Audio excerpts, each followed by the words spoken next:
Bienvenida al café picante. ¿Te le gusta el picante? A mí me encanta. El chipotle, el ají chivato, todo me eso. Me mata el colon, pero me encanta.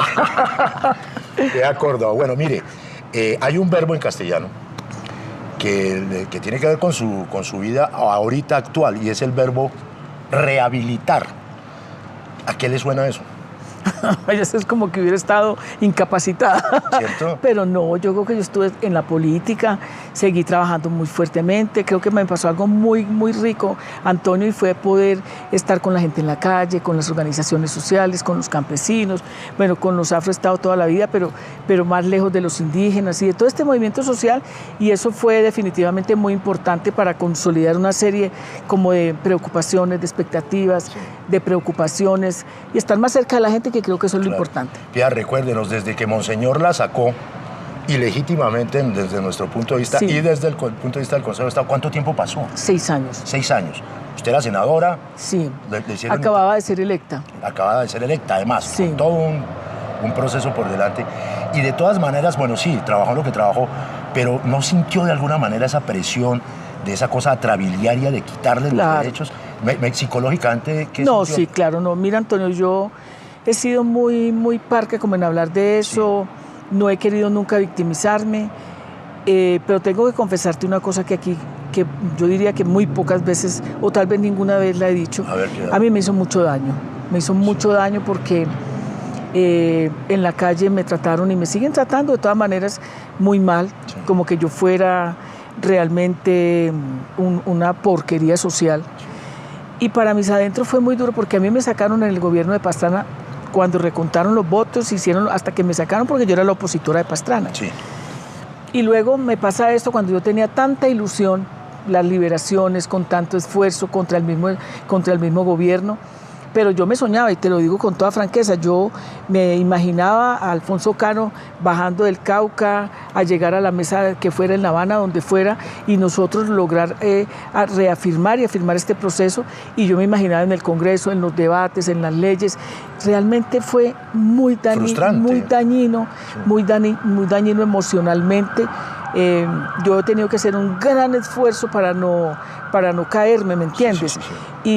Y fue muy duro para mis hijos, para la familia, para los amigos, pero también yo pienso que es como una especie de catarsis, de eso se sale, pero no puedo negar que a mí me ha dado muy duro. Claro, Piedad, ¿y usted midió en el momento en que la inhabilita el procurador, midió que ese tiempo fuera tan largo, de 6 años, o podía ser más largo? ¿La tomó de sorpresa la decisión del Consejo de Estado? A ver, a mí me parece que fue muy largo, porque sí, en cualquier sociedad uno esperaría que las decisiones, y sobre todo en una manera tan atrabiliaria, porque a este señor de Medellín, al que fue Alonso Salazar, fue mucho después que yo, y lo habilitaron rápidamente. En cambio, yo tuve que tener un equipo muy fuerte de abogados, perdí en la Corte Constitucional teniendo los mejores abogados.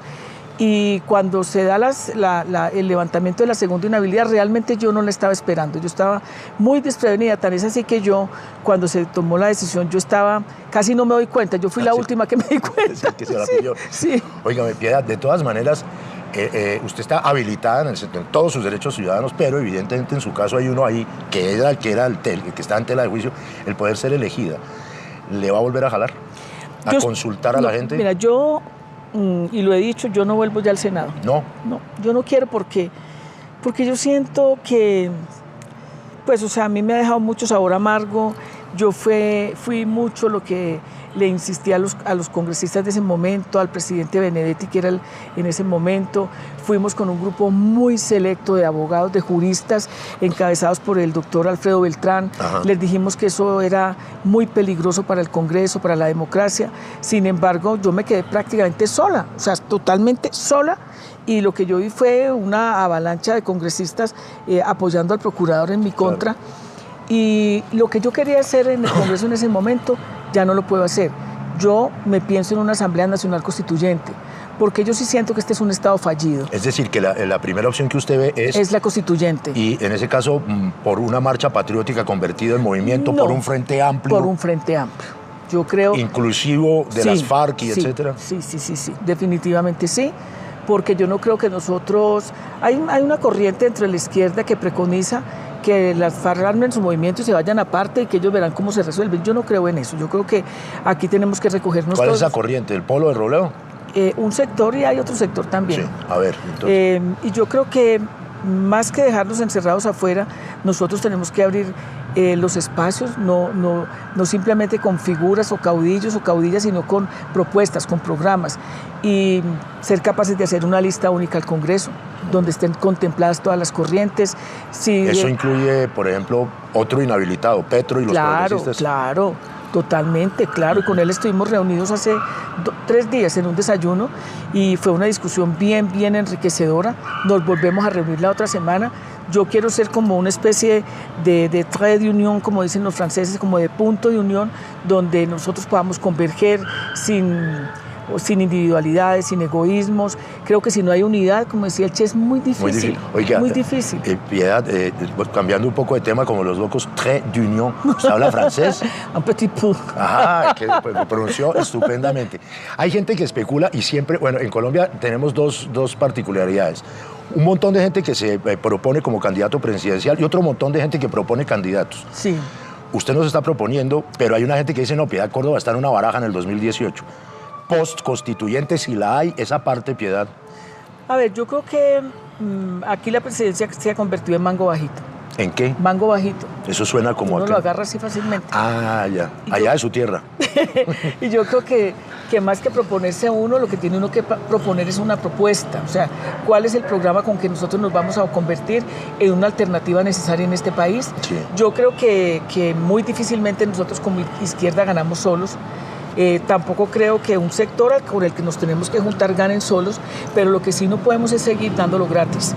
Es decir, nosotros si vamos a una alianza, tiene que ser compartiendo gobierno, compartiendo ministerios, compartiendo vicepresidencia o presidencia, como sea, pero más importante que decir que es Petro, que es Iván, que es Piedad, que es, bueno, yo no sé quién más, el que sea, o Robledo. Yo creo que más importante es cómo interpretamos nosotros el sentimiento de la gente de este país. Y te quiero decir una cosa, Antonio, que me parece muy importante, y es que yo creo que este país está muy necesitado de afecto, muy necesitado de amor.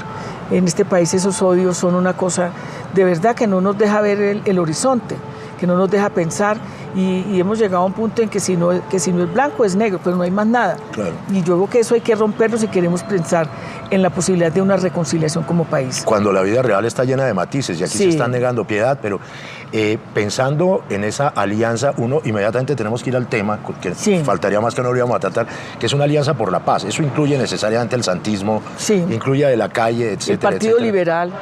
Mejor dicho, todos los sectores que hemos apostado fuertemente por el sí. Nosotros no nos vamos a ir a hacerle campaña a las rayeras. Pero mire que podría pasar una cosa extraña históricamente, que por un lado, perdóname el término, queda la godarria, sabemos lo que eso significa históricamente dentro de la violencia en Colombia, por el otro lado, una alianza insólita entre unos sectores de izquierda que en los últimos años han crecido, evidentemente, y el Partido Liberal, por llamarlo, del cual usted proviene. Entonces, ¿eso cómo? No, yo creo que a mí me parece que eso es como una especie de teoría de conjuntos. A ver. Y en donde nos conjuntamos son las grandes propuestas que le hacemos al país, donde nosotros tenemos que participar y tener corresponsabilidad en avanzar en lo que se requiere, que tiene que ver con lo más importante, que es el devenir, es la implementación de los acuerdos, es la garantía de que a quienes estuvieron en la insurgencia no los van a asesinar, es la necesidad de hacer una pedagogía para la paz que constituye o que construye nuevas instituciones, una perspectiva de la educación totalmente distinta, donde juega un papel muy importante la cultura, donde además hay que hacer un gran pacto ético en este país para que realmente nosotros podamos ser transparentes, hablar con la verdad, cumplir los acuerdos, pero también luchar contra la corrupción. Claro que sí. Vea, entrémosle al tema de la paz y entrémosle como cronológicamente en el sentido del presente y vamos un poquito hacia atrás. El hecho más novedoso, mientras seguimos en ese limbo de un acuerdo que se va a transformar o no se va a transformar, en fin. El hecho más novedoso es que ahorita, en unos días, se abre una negociación con el ELN. ¿Cómo interpreta usted esa negociación? ¿Cómo cree usted que puede derivar y qué importancia tiene ella para solucionar el problema del acuerdo con las FARC? A ver, yo creo que el presidente ya dio un paso, ha dado varios pasos. Lo primero fue reconocer la derrota, lo segundo fue acogerse al fallo de la Corte Constitucional donde les dice aquí tenemos nosotros que consultar a los del no y a los abstencionistas, recibir las propuestas, recibir también inclusive escuchar a los del sí para lograr realmente avanzar en ese proceso. Ya él puso un término, a mí me parece que está perfectamente bien, aquí no se puede jugar a alargar el chico hasta cuando quieran para permitir que esto se pueda desbaratar. Uribe dice que eso es un chantaje. Es problema de él. Chantaje es haber logrado ganar unas elecciones de manera espúrea. O sea, ganar unas elecciones torciendo la voluntad de la gente, diciendo mentiras, engañando, como lo reconoció su jefe de debate, Juan Carlos Vélez Uribe. Entonces, yo diría que lo de ellos es absolutamente impresentable y que si este país tuviera sanciones sociales, yo creo que no los debería ni escuchar. A ver, Piedad, ¿cómo incide, le preguntaba, el hecho de que se abra negociación con el ELN, con el propio ELN y en la conversación de una salida negociada al acuerdo nuevo con las FARC? ¿Cómo ve usted? Yo creo que incide mucho porque de todas maneras con el ELN había un proceso de que sí, pero no. Entonces esto significó que tuvieron que acelerar, que el ELN se dieron cuenta también que la cosa no era tan sencilla ni tan fácil. Independientemente de que hubiéramos estado o no de acuerdo con el plebiscito le tomó una fotografía al país, una instantánea, y mostró que había un sector del no, engañado o no, pero había un sector también que estaba ahí escéptico de los acuerdos, que no los quería aceptar, y que había también un sector que de plano no acepta la guerrilla, la insurgencia. ¿Cabe la posibilidad, si hubiera un proceso express con el ELN, que no lo veo uno muy fácil, de que hubiera una convergencia de acuerdos? A mí me parece que sería muy... Primero que todo hay que reconocer que el ELN es una insurgencia, que tiene apoyos populares regionales muy importantes, muy cualificados. Ellos son de por sí una insurgencia que le ha apostado muchísimo al tema de los recursos naturales, de los hidrocarburos, que para mí son vitales en lo que sigue de construcción de país. Yo creo que hay cosas en las que tranquilamente pueden converger, donde ellos deberían aprovechar discusiones, acuerdos a los que ya se llegaron y obviamente avanzar en lo que ellos cualitativamente consideran que debe ser. Ellos han sido muy reiterativos en la participación de la sociedad, de los sectores populares. A mí me parece que eso es muy enriquecedor, no le veo a eso mucho problema, pero también pienso que no podemos jugar a que esto se construya dentro de 5 o 6 años, porque realmente las circunstancias de la política contemporánea no son las mismas de hace 20 años. Hay temas que son de bulto.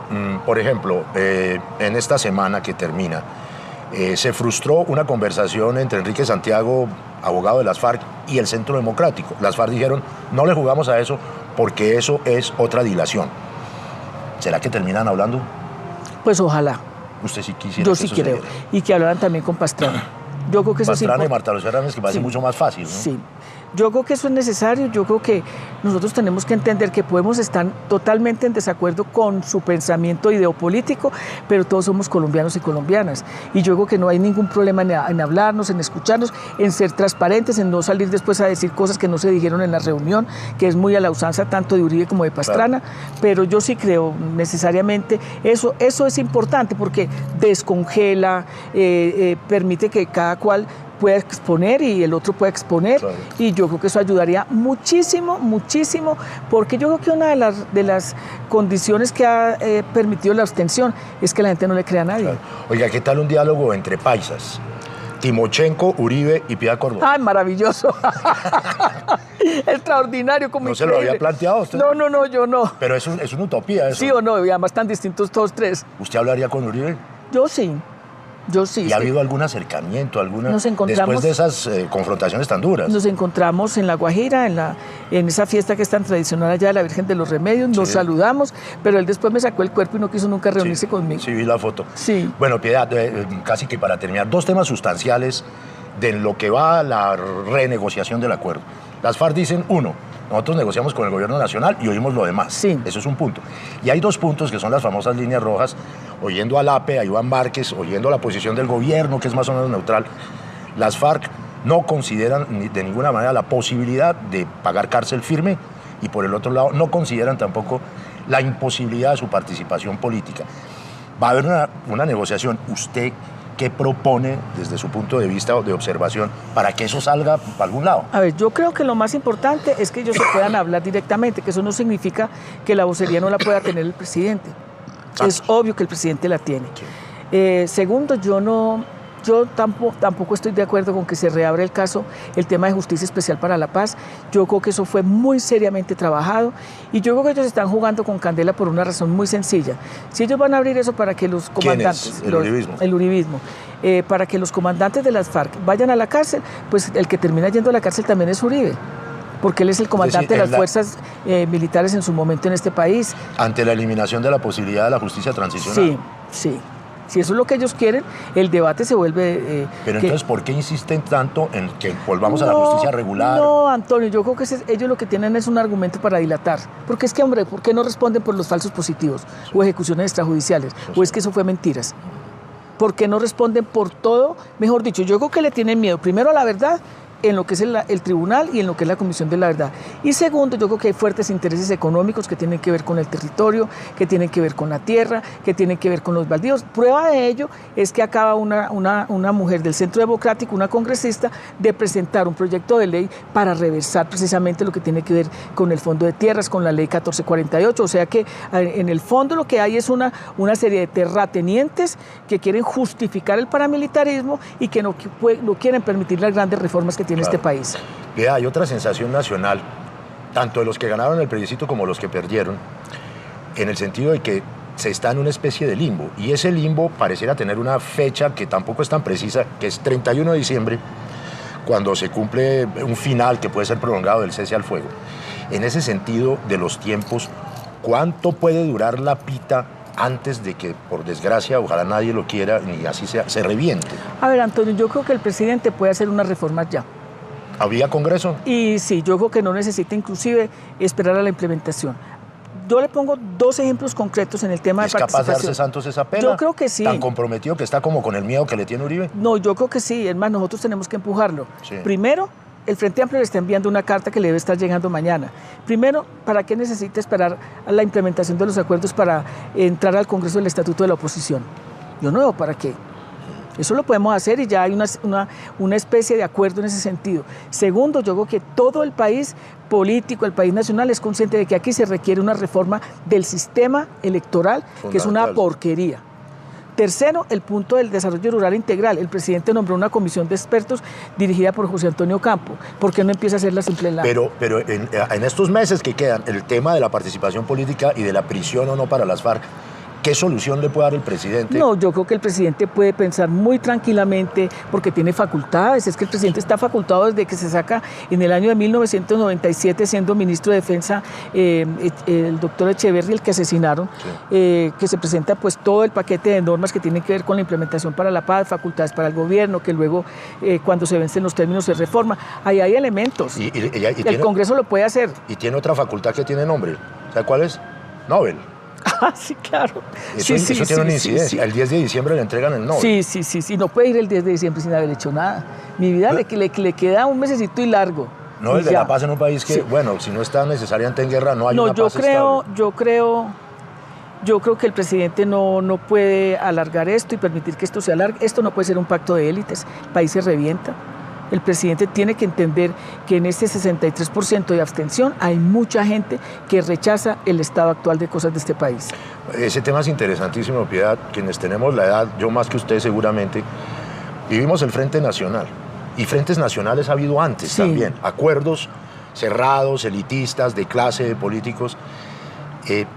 ¿Se está jugando a eso realmente? ¿Usted pareciera no creer mucho que se fueran a montar en un nuevo Frente Nacional y excluir todo lo que no sean ellos? Pues yo estaría absolutamente en contra. Y te lo voy a decir. Eso es una semilla. El plebiscito del 57 fue para dejar por fuera a la izquierda. Exacto. El plebiscito del 2016 fue para sacar a la izquierda. El que vivimos ahorita. Sí. Entonces, ellos se están leyendo el país de otra manera. Nosotros no nos vamos a dejar por fuera. ¿Quiénes somos nosotros? Nosotros, todos los sectores del campo popular y democrático de este país. Sí. O sea, yo no creo que le jale a eso Iván Cepeda, ni que le jale Petro, ni que le jale inclusive sectores del polo democrático. Sí. Aquí hay nuevas subjetividades políticas, la Cumbre Agraria, el Congreso de los Pueblos, lo que son todas las organizaciones afrocampesinas. Eso no es tan fácil ya de decir que los dejo por fuera y ya. Ahora, yo no creo que el presidente le esté jalando tampoco a eso, ¿sabes? No creo. Porque es que ha sido un esfuerzo no de 4 años, es un esfuerzo que arranca con las liberaciones, Antonio, eso fue muy difícil. A ver, Piedad, para acabar, y no quisiéramos acabar, siempre conversamos tan chéveres con Piedad Córdoba. Supongámonos que hay una situación de sin salida de alguna manera, donde las líneas rojas se van a encontrar, las del uribismo, la extrema derecha, la ultraderecha y la de las FARC. Usted dice que se puede transar a través del Congreso, a través de las herramientas y las facultades que tiene el presidente. ¿Cuál cree usted, y usted es política y es una berraca para saber de esas vainas, Piedad, que podría ser el fiel del nuevo acuerdo, soltando un poco las FARC, soltando un poco Uribe, conciliando un poco el gobierno, los gremios que están metidos ahí, la iglesia que se metió ahora por la paz tardíamente? ¿Cómo sería esa fórmula? Juguemos. No, yo creo, Antonio, que hay una... Primero que todo, yo creo que Uribe no es bobo. Uribe sabe que la Justicia Especial para la Paz les conviene muchísimo a ellos también. Sí. Porque ahí entra un juego muy fuerte de empresarios que financiaron y que promovieron el paramilitarismo. La paraeconomía. Sí, y que empecemos por Urabá, por ejemplo. Sí. Y ahí... o vámonos para los llanos, y hay muchos involucrados en eso. Entonces yo creo que el fiel de la balanza tiene que ser ese, porque yo le digo una cosa, Antonio, ¿para qué sirven 3 curules en el Congreso? 3 en la Cámara voto, y en el Senado. No, eso es como tener la mamá, pero tener la muerta. Con una prensa que no los va a oír. Y que no van a tener la posibilidad siquiera. ¿Cuál es el fiel? No, yo creo que el fiel lo que tiene que mantenerse de manera definitiva, porque mire, si usted se lee el programa del Partido Liberal, es más avanzado que los acuerdos, aunque el Partido Liberal no los cumpla. Sí. Pero yo creo que el fiel tiene que ser la verdad, la justicia, la verdad, la memoria y la no repetición. Si yo le pongo un escenario en el cual las FARC aceptan que sus comandantes pasen un tiempo en esos lugares, en esas fincas donde tendrían que trabajar, que al mismo tiempo se habilite de alguna manera su participación desde ahí, que la guerrillerada sea amnistiada, y que las condenas se asemejen a lo que quiere Uribe y a lo que se firmó, ¿ese escenario es real? Pero es que las condenas tienen el parámetro, primero que todo cumplen los parámetros internacionales, y segundo, fueron las condenas que le pusieron a los jefes paramilitares, y ninguno de nosotros fue capaz de salir a hacer manifestaciones, movilizaciones, decir que no se las aprobaran. Pero le hago de abogado del diablo. Uribe dice, nosotros ganamos con el no, y eso quiere decir que podemos reformar todo. No, ¿Hasta dónde? No, eso tampoco es así, porque es que si ellos hubieran ganado de manera exorbitante, sí, vaya y venga, pero es que la diferencia es un empate, hermano. Entonces los del 6 y pico no contamos. Y yo creo que ahí hay una cosa muy importante. Cuando él fue presidente, había una opinión de que mataran hasta el diablo. Ahora no. Estamos divididos. No podemos terminar, qué vaina. Hay una sensación rara, inclusive mirándolo objetivamente, que de todo este rollo posplebiscito, quienes resultan más favorecidos en términos de coherencia, de sensibilidad, de capacidad de comprensión son las FARC. Inclusive se les vio en los campamentos. ¿Eso qué incidencia tiene? No, muy importante. Yo creo que en la matriz de opinión, emocionalmente, exacto, frente al país, es una insurgencia que muestra realmente lo que han sido y lo que son, que de todas maneras este país los excluyó, no los quiso oír, que el conflicto tan largo se degeneró, pero mucho más allá, Antonio, hay que decirnos la verdad, nosotros somos el 4º país más desigual del mundo, sí, después de Haití. Y en América Latina yo creo que somos el primero, porque hay que reconocer que Brasil hizo unos avances de inclusión impresionantes. Y eso se tiene que leer, eso dice cosas, o sea, que no es que sencillamente esos 4 años de discusión, de debate, donde participamos además muchos sectores, no los tenemos que tirar al traste, porque tenemos que simple y llanamente escuchar un capricho de algunas personas que no quieren que realmente en este país haya paz. Entonces, yo apelaría a la razón, apelaría al sentido realmente que tenemos que tener de inclusión en este país, y con mucha tranquilidad yo diría que el presidente tome en la mano las herramientas y avancemos. ¿Antes del 31 de diciembre? Sí, claro. Yo lo haría antes de... ¿Sale? Yo creería que antes de que vaya por el premio. Piedad, muchísimas gracias. Bueno. Un gusto hablar con usted. Lo mismo.